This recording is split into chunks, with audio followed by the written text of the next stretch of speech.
Hello everyone. क्या आप भी एक ऐसी फीमेल हैं जिसका बहुत ज़्यादा वेट बढ़ रहा है, जिसका हेयर फॉल भी बहुत ज़्यादा हो रहा है और जिसके साइकिल्स इरेगुलर हो रहे हैं और आप ये सोच रहे हो शायद कि ये सब कुछ मेरे पुअर या डेफिशिएंट डाइट की वजह से है या मैं बहुत ज़्यादा स्ट्रेस्ड हूँ उसकी वजह से ये सब कुछ हो रहा है। आपका सोचना भी कहीं ना कहीं ठीक हो सकता है, मगर ये सारे सिम्टम्स आपके थायराइड डिसफंक्शन से भी रिलेटेड हो सकते हैं। थायराइड डिसफंक्शन फीमेल्स में 5 से 10 टाइम्स ज़्यादा पाया गया है as compare to males.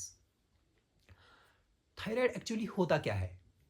Thyroid एक छोटा सा एक ग्लैंड है हमारे थ्रोट में, जो हमारे मेटाबॉलिज्म को, हमारे मूड को, हमारा जो वेट गेन या वेट लॉस, वेट बिहेवियर को रेगुलेट कर लेता है। और फीमेल्स में जो मेंस्ट्रुअल साइकिल्स है उसको रेगुलेट कर लेता है। जैसा कि मैंने पहले भी बोला है कि फीमेल्स की जो टेंडेंसी है बहुत ज़्यादा होती है एज़ कम्पेयर टू मेल्स ये थायराइड डिसऑर्डर्स होने के लिए। तो थायराइड में कुछ ऑटो इम्यून डिसऑर्डर्स भी है, जैसे हाशिमोटोज डिजीज़, हाशिमोटोज डिसऑर्डर जिसको कहते हैं, या ग्रेव्स डिजीज़। तो इनमें भी देखा गया है कि फीमेल्स में ये हाशिमोटोज और ग्रेव्स भी मेल्स के कंपेयर ज़्यादा होती है।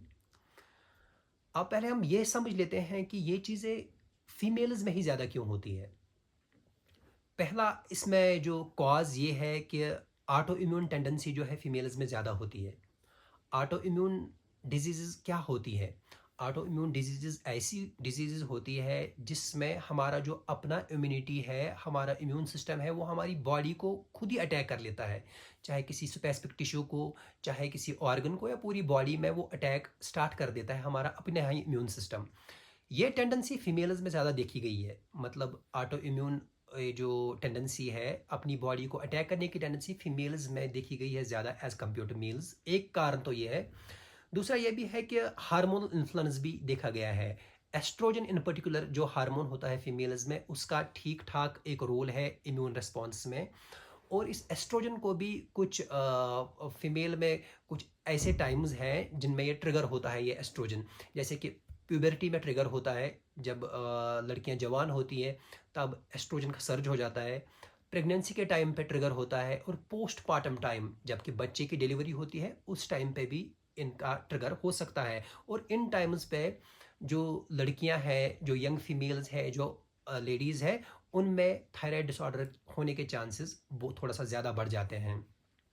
स्ट्रेस और जो पुअर लाइफस्टाइल है उसका भी कहीं ना कहीं थायराइड डिसऑर्डर्स होने में अपना रोल है।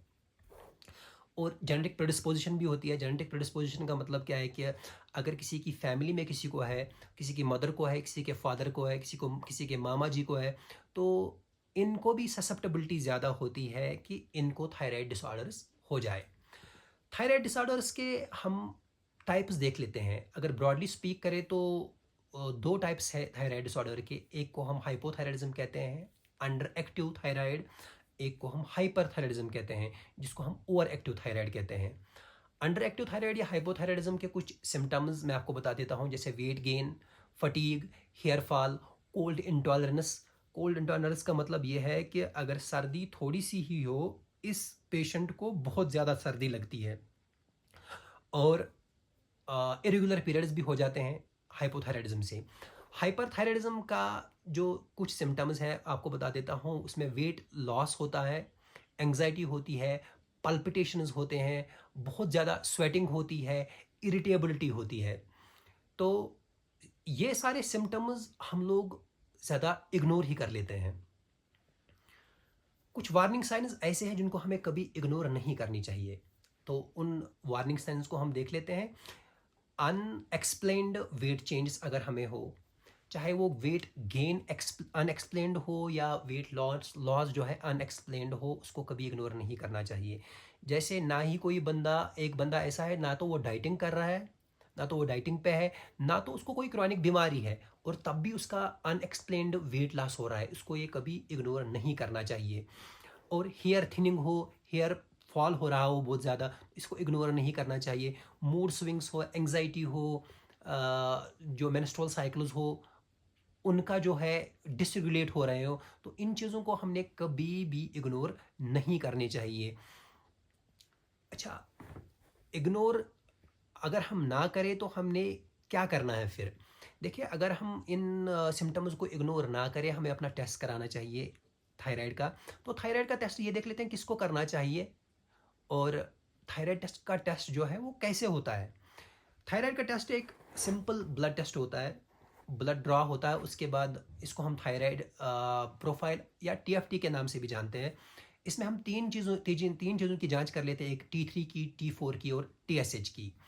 तो ये किसको कराना चाहिए? जिसको भी हमने जो सिम्पटम्स बोले हुए हैं, चाहे हाइपरथायराइडिज्म के या हाइपोथायराइडिज्म के, जिसको भी वो सिम्पटम्स हो रहे हों, इनमें से कुछ सिम्पटम्स खुद में लग रहे हों, उसको एक टीएफटी कराना ही कराना चाहिए। फैमिली में किसी की हिस्ट्री हो, जैसे कि मैंने पहले भी बोला है, पैटर्नल साइड से, मैटरनल साइड से किसी को थायराइड की हिस्ट्री हो तो उसको भी अपनी जांच करानी चाहिए। कोई ऐसी फीमेल हो जो कि प्रेगनेंसी जो प्रोग्राम कर रही हो, प्लान कर रही हो, तो प्रेगनेंसी प्लानिंग से पहले उसको एक बारी अपना टीएफटी करा लेना चाहिए, क्योंकि जितनी जल्दी ये चीज़ डायग्नोज हो जाती है, उतना कॉम्प्लिकेशन से ये बंदा बच सकता है।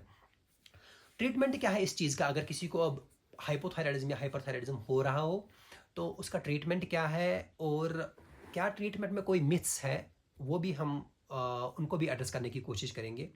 देखिए, ट्रीटमेंट चाहे हाइपोथायराइडिज्म या हाइपरथायराइडिज्म हो, दोनों का मेडिकल ट्रीटमेंट अवेलेबल है, अफोर्डेबल ट्रीटमेंट है। और हाँ, एक मिथ है कि जिसको भी एक बारी थायराइड की गोली खाने को मिली, जिसको भी ट्रीटमेंट स्टार्ट हुआ, वो लाइफ लॉन्ग लेनी है। अगर देखा जाए तो कुछ पेशेंट्स ऐसे हैं जिनको बहुत टाइम के लिए या लाइफ लॉन्ग भी ये गोली देनी पड़ सकती है, मगर ऐसा नहीं कि हर एक पेशेंट में सेम चीज़ फॉलो हो। हर एक पेशेंट का अलग अलग अपना स्टेटस होता है। मैं आपको एक एग्जांपल से समझा देता हूँ। एक लेडी है जो प्रेग्नेंट है आज, प्रेगनेंसी से पहले जब भी उसने थायराइड का टेस्ट कराया, वो थायराइड का टेस्ट नॉर्मल आ रहा है। तो प्रेगनेंसी में उसका अभी हाइपोथायराइडिज्म स्टेटस है, हमने उसको थायरॉक्सिन पे रखा हुआ है, थायरॉक्सिन की गोलियां उसको खिला रहे हैं। उसके बाद जब उसकी डिलीवरी होती है, कुछ हफ्ते बाद वो अपनी दवाई बंद करके फिर से टेस्ट कर लेती है, उसका टेस्ट फिर से नॉर्मल आ जाता है। क्रॉस चेक के लिए फिर 15 दिन बाद और एक टेस्ट कर लेती है, वो भी नॉर्मल आ जाता है। तो ऐसे पेशेंट की गोलियां, ऐसे पेशेंट का ट्रीटमेंट हम रोक सकते हैं। ऐसा नहीं है कि इसको भी लाइफ लॉन्ग ज़रूर देना है। तो ये मिथ है कि हर एक पेशेंट का लाइफ लॉन्ग ट्रीटमेंट चलता है, नहीं चलता हर एक का। हाँ, किसी किसी का चल भी सकता है, ये पेशेंट के स्टेट्स पे डिपेंड करता है। और एक चीज़ का हमने ध्यान रखना है, जब भी किसी को अब हाइपरथायराइडिज्म या हाइपोथायराइडिज्म हो, खुद से ट्रीटमेंट स्टार्ट कभी ना करे। अपने डॉक्टर के पास अपनी पर्ची ले जाए, रिपोर्ट की पर्ची ले जाए।